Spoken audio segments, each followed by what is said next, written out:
I'm very happy to introduce Laura Jewish. That's okay. Laura is from the Sittingbourne Community College, and well, would you like to introduce yourself and your connection? I'm going behind the lectern. That's fine. Okay. So sorry, this is Laura Jewish from Sittingbourne Community College. Indeed. Well, when Teachers Teaching first approached me to work with Jackie at the prison, I agreed because I could see that perhaps a lot of our students were heading in the same direction towards prison because we were limiting their life choices because they didn't have the literacy skills to cope and go out there and get jobs. So that's part of the reason I agreed to go. But something Miss Amey said struck me, that our school or schools for children with literacy difficulties must seem very much like a prison. They're stuck in an environment that they can't get out of, and day after day they can't cope. It must feel very much like being in a prison, I assure you, for the children. So that made me think a little bit more. When I went to prison and met Jackie and worked with the prisoners, somebody really did touch me. One of the prisoners was Ryan, who said what changed for him was that somebody had listened to him and understood, and that was Jackie. He said that at school he was shoved at the back and he coloured pictures, and that's what he did, and he was ignored. So when I went back to college, I spoke with Anna, and we decided that we needed to listen to our children and try and understand how it was for them. So we called in a lot of our more difficult children, some of the more challenging ones, and we sat them down and we said, what's going on? How can we make this better for you? How can we improve your life at school? And we had to listen to some pretty uncomfortable things about what they thought about us as teachers and what they thought about the school and how we were letting them down and how they felt that they were bottom of the pile and nobody cared. And we listened and we took it on board. And out of there grew our literacy pod, which I don't know if you've got any pictures. You did take some, didn't you? Which was specially designed to make students feel valued. They had special furniture, they had special decor. The whole curriculum was delivered from a literacy point of view, so that the teachers have 10 lessons a week rather than just the odd lesson if you're a subject teacher. And it was a nice place for them to be, and they wanted to come to school and they wanted to succeed. So Anna's going to talk some more about the results of our literacy pod and the success. So I'll let you see the photos if they come on. While we're waiting for the picture, shall we introduce Anna? Anna, yes. Anna, would you like to come up? It's Anna Umbers, and you're also from the same college, aren't you? And Anna's going to be taking the project forward now, is that right? Yeah. Yes. Right. Tell us a little bit more. Laura came back and we spoke and we said it isn't acceptable that children leave our school having failed at primary, having not been able to read and write, and we churn them out of secondary with no qualifications, and that's not okay. And that Laura and I were going to single-handedly stop that, which we have. So, for us, teaching, we don't just teach, it is our whole life, because Jackie has inspired us to really actually make a difference within our community. Just to give you a taste of the kind of students that we have at the Sittingbourne Community College, 15% of every year group come to our school aged 11 with a reading age below 6 years. Okay, 6 years at primary school and they still can't read, and that's not good enough. 64% of Key Stage 3, aged 11 to 14, have a 2-year delay in their reading age, which means they can't write very well, and that's not good enough.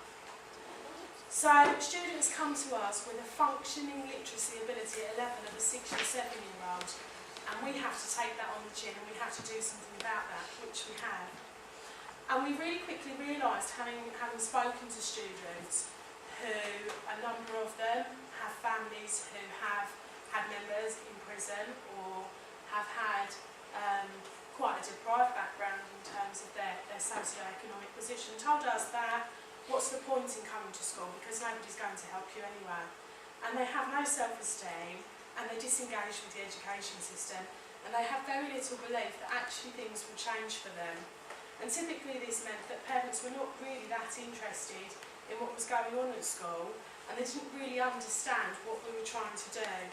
And many students ultimately left school without the qualifications they needed to be able to go on to further education, to go into apprenticeships, or be able to indeed find some form of employment.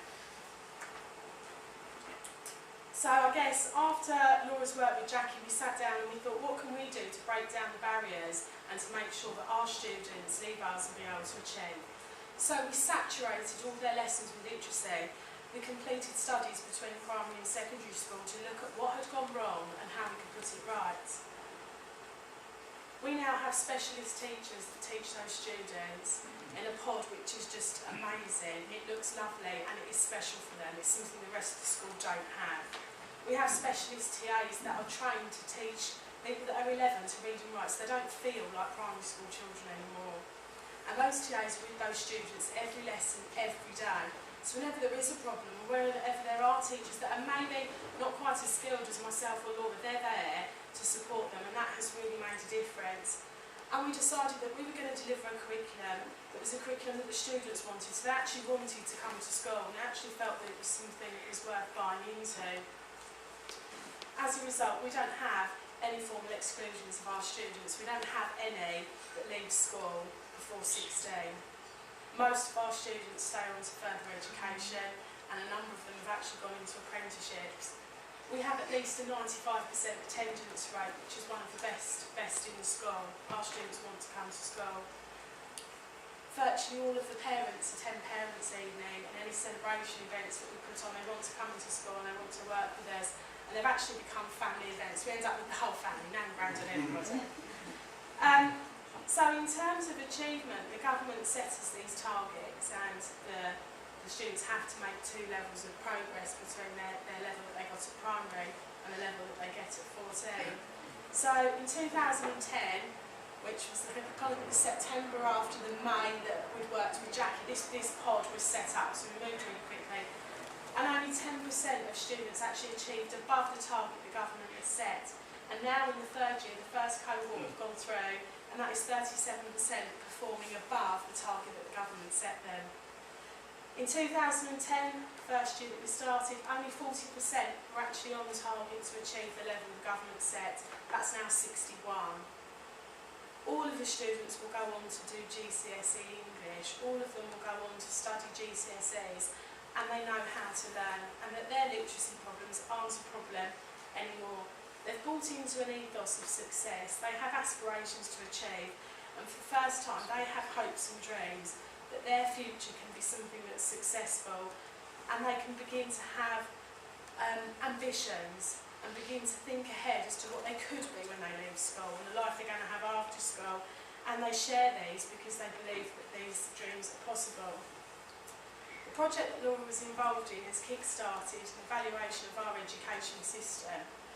And we've changed everything, the way that we work with students with literacy difficulties, not only those that are more severe, but within the whole college, and really making teachers more aware of the role that they play in being able to teach students and being able to overcome problems. We've actually written a book that's going to be used across the whole trust of primary and secondary schools. And without the project, you know, Jackie's ambition, drive, and I was thinking about how we could take that further, would we have transformed the lives of so many people in our community? Probably not, but we most definitely have, and we'll continue to do that.